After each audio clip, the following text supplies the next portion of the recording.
Rolling? Rolling na ba? Ah. Di ba sinasabing rolling na?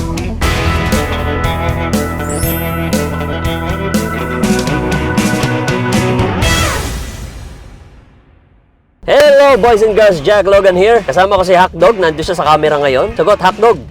Iyon.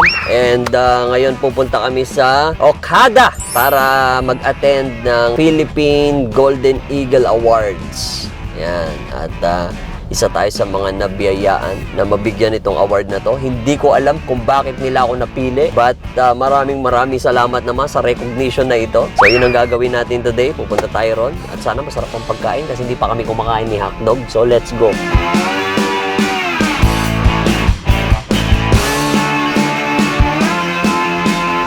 So dito kami dadaan ngayon sa Skyway mga kaibigan dahil medyo traffic at hindi ko gusto ang itsura ng kalsada sa Quezon Avenue.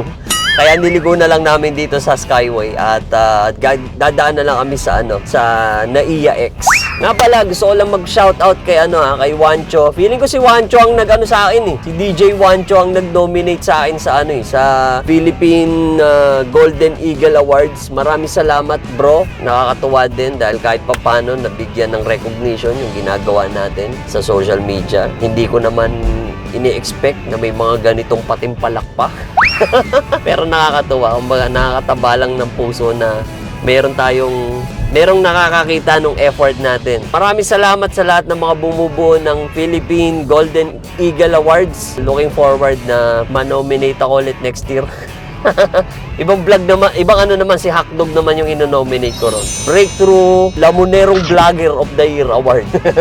Yun naman nagagamitin ko rin kay Hotdog. Diba? Kita-kits tayo kasi feeling ko may mga personalities din daw na darating sa Okada. Hindi ko lang alam kung sino. Sana makapagpa-picture tayo, diba? Lalo na to si Hotdog, mahilig magpa-picture to sa mga artista eh. Tsaka minsan yung ibang artista nagpapa-picture sa kanya, gaya niya nila Catriona Gray. Papa-picture kay Hotdog yan. Ito picture, papakita ko sa inyo. Bam! Diba? Look at that! Oh, yan ang mga picture nila Hotdog. Pinilit pa nga ako nun eh. Pinilit ka ba? Siyempre. Iba talaga. Kita-its na lang tayo sa Okada. Putangin na, natatai ako. Masarap ba tumayo sa Okada, bro? Sarap doon. Parang Kakaiba yung bidet doon eh. tangin, parang yun ang gusto kong gawin no? Tai kaya ako sa Okada. Content ba natin? Kuhanan ko? Balita ko kasi ron, pag binuksan mo daw yung pinto, kusang aangat yung lid eh. May multo kasi doon eh. Minsan lang tayo magsuot ng formal, puta, tapos usapan tayo. Ilan yun? Pag mo ito tangalin tapat ah. Sabihin ng tanghalian. Putang ina, traffic! Sabi mo, traffic sa baba? Ano to? Ano tawag mo dyan? Nasa Makati na ba tayo? Saan part na ba to? Saan part na ng Skyway to? Hindi ko alam. Gagi, bakit traffic na ganito? Putang ina. Ano to, Skyway? Ano meron sa inyo? Bakit ganito? Hindi na tatay ka. Sa traffic ka pa. So ang call time namin sa Okada, alas 6, sabi ni Wancho, dapat daw 6 o'clock nandun na. 4:11 na ngayon. So medyo chill-chill pa lang tayo. Pero sa nakikita ko, Brad, puta, bumper to bumper tong situation dito sa Skyway. Pucha, mukhang kung sino man pong, nag-organize ngayon doon sa awards night. Kahit mga alas 9 nyo na ako tawag. Matraffic ka na sa lahat-lahat. Wag lang sa mga ganitong lugar like yung mga expressway, skyway. Wala kang lulusot. Wala kang lulusutan eh. Like magbago man yung isip mo, hindi ka makakapagmaniobra, wala kang mahanapang kakaibang ruta. Nakakabwisit. Puchang ina, hanggang saan to, Brad? Oh, may ambulansya pa sa likod ko. Sandali lang, time first. Sige, mauna ka na. Buendia, hanggang saan to? Hindi, wala pa nga yung Buendia eh. 1 kilometer pa yung Buendia eh. Guys, ganyan po umirit ang ulo ni Jack Logan sa kalsada. Actually, ito na, Naiya X na yung next exit natin. Iba nang ngitian mo parang nakakita ka na ng liwanag ah. Oo, gusto ko to. Lumuwag naman na, hanggang Buendia lang. Dito na kami sa Okada. Buti na lang medyo maaga kami ngayon. So, na-explore namin yung mga photo booth nila. Kasi sigurado mamaya to, dadami na yung tao. Good thing, medyo maaga kami, walang traffic kanina. Amazing. This time, kami? 360 video. Right. Akalain mo, nandito si Tonyo, yung shooter namin sa 12 days. Ayun o. Iba ka, Tonyo. Ang tindi mo, Tonyo. Ayusin mo to, Hotdog. Sabihin mo pag game na, mama. Sa gitna lang po tayo. So, dito mag-start yung recording. Pag sinabi kong action, yun yung... Sige. Pag sinabi mo action, kailangan mga pang-Avengers yung galawan natin dito, ba?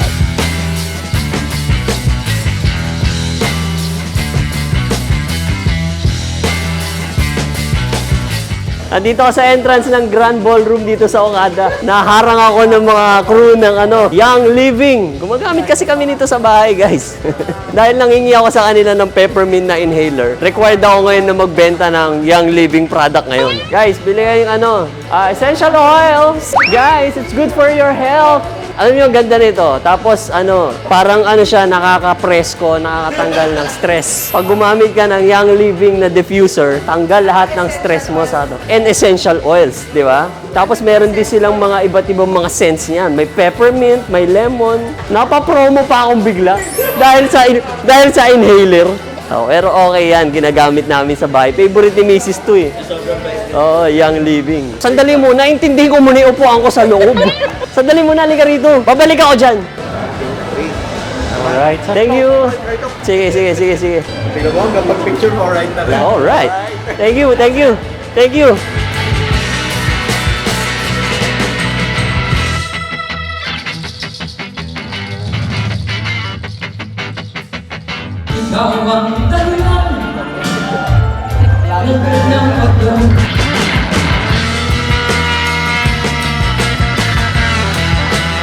Dok, gusto ko ng Jollibee Chicken Joy. Tsaka palabok. Tsaka macaroni soup. Tsaka large na sarsi. Nasa Okada ngayon ng crate. Tinan mo naman yung mesa namin. Tinan mo. Masisisi mo ba ako? Wala pa yata yung foods.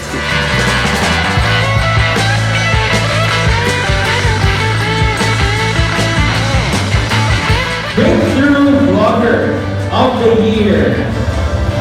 Congratulations to Mr. Jack Logan.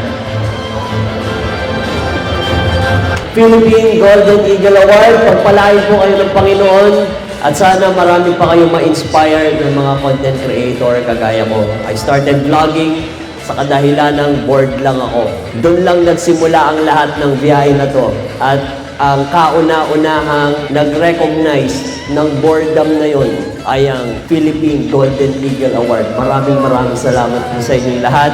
Para sa 2 milyong followers, para sa nanay ko na nakikipaglaban sa cancer ngayon. Nay, ma, cancer lang yan. May Diyos tayo. Maraming salamat po sa inyong lahat.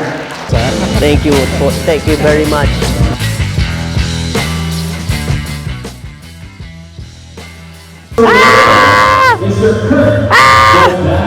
Nakatuwa. So, we have it. Tara, dito tayo. Hello, yan. Good afternoon. Currently, Thank you so much, sir. Hindi kita makamayan, may hawak ako. Ito, natanggap na natin yung award. Ang ganda ng trophy nila, promise. Ayan o, Philippine Eagle siya talaga. Nakakatuwa, ang ganda i-display nito sa office. Pero, bibigay ko to kay Airmats. Kay Airmats to eh. Oh, sabi ko to sa kanya, bibigay ko sa kanya to. And meron din certificate. So, nakakatuwa kasi parang ang accommodating nila sa backstage. And nakakatuwa din yung mga response din nila. Hindi ko alam na hihinga nila ako ng speech. Akala ko hindi ako bibigyan ng speech o pinagsalita pa ako, kaya kung ano na lang yung naisip ko talaga, yun na lang yung sinabi ko. So, nakakatuwa.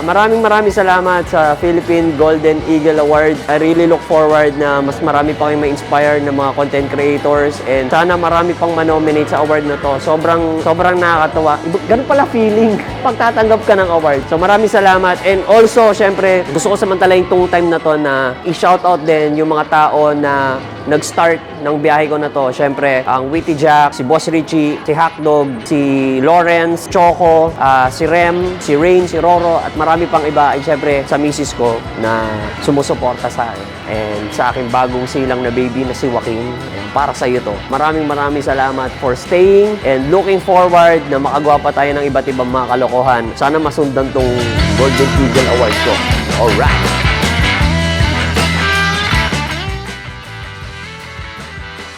Jack Logan to, boys! Girls! Jack Logan! Kasama po natin ang isa sa mga hinahangaan at matapang na vlogger at social media influencer. Ladies and gentlemen, Jack Logan! Woo! Magandang gabi po. Yeah, And maraming salamat na imbitahan nyo ako dito sa Philippine Golden Eagle. Anong feeling na naka-receive ka ng award? First time mo? First time. Wow.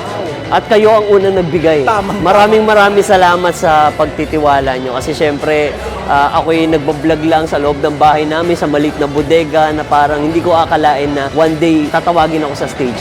You deserve it, sir. You deserve it, sir. Okay. Now, may tanong lang ako sa'yo. Ano ba ang nangyayari ngayon sa social media?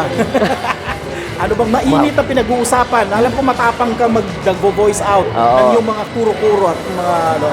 Well, maraming mga ganap sa social media ngayon. Lalong-lalo na yung mga sensation, yung mga toxic content. Pero hindi natin, sana wag nating isipin na masyadong madami ang social media. Marami pa rin mga content creators dyan na gumagawa ng magagandang content, Matitino. nagta-travel, nagpupunta sa iba't ibang lugar, Tumutulong. kumakain ng masasarap na pagkain natin dito sa bansa. So, puntahan natin sila. Kesa i-share natin yung mga toxic content, puntahan natin kahit maliliit na follower, malaking tulong yun sa Tama. kanila. At Yan. dito sa bago nyong platform, Doc, yung Philippine Golden Eagle Award, maraming makakakita ng mga content creator sa ganito and magkakaroon sila ng inspiration para mas galingan That's pa right, nila. yes. And one day, malay natin, baka hindi lang ako yung nasa stage, kayo na rin. Kasi tama. So, yon, sana nag-enjoy kayo sa panibagong vlog na to. Maraming salamat again sa Philippine Golden Eagle Award sa pag-recognize ng na-contribute ko sa social media atmosphere. And looking forward to more contents and having fun with you guys. Don't forget to like, share, and subscribe. Jack Logan here. See you later. Bye-bye.